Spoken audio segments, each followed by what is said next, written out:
Imagine being forced to watch your own grave being dug, knowing that you're about to be murdered, and it's your own friends that you trusted that are digging your grave.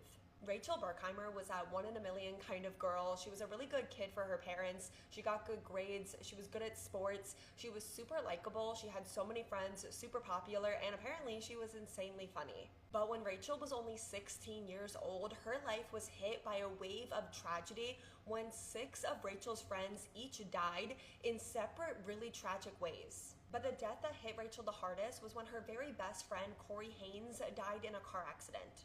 And all of this loss took a massive toll on Rachel. She was losing like a piece of herself, and the people around her noticed. She wasn't the same Rachel. She dropped out of high school, she started going down this really dark path, and a lot of it stemmed around a new boyfriend named John Anderson. John Anderson was a bit older than Rachel, and he introduced Rachel to all of his friends, and these friends would definitely be considered the wrong crowd.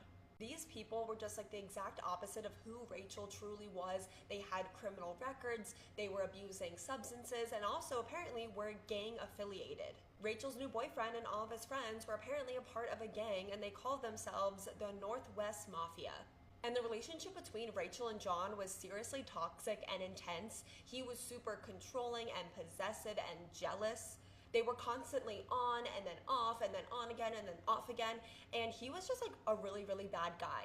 He would belittle her, he would threaten her, and then Rachel started showing up with bruises all the time. And then after John got arrested for something unrelated, Rachel decided that she was gonna break up with him for good, and she wanted to turn her life back around. It seemed like the old Rachel was back, and Rachel actually got a lot of support from a new really, really close friend named Maurice Rivas. He was also a former member of John Anderson's gang, but he also wanted to turn his life around and be better.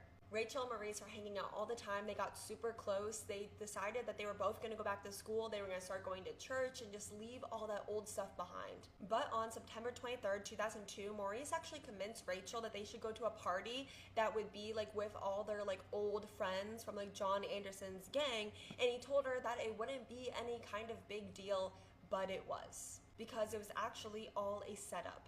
Because out of nowhere, Rachel's ex-boyfriend, John Anderson, bursts into the party and he starts attacking Rachel. And then all of her old friends, it was 8 guys between the ages of 16 and 32, they all start attacking Rachel as well. It's like a circle of them, and they're jumping her. They're beating her, they're kicking her. And amongst them was Rachel's new really close friend, Maurice. Turns out the entire thing was a setup. Turns out John Anderson was super mad that Rachel broke up with him. So he started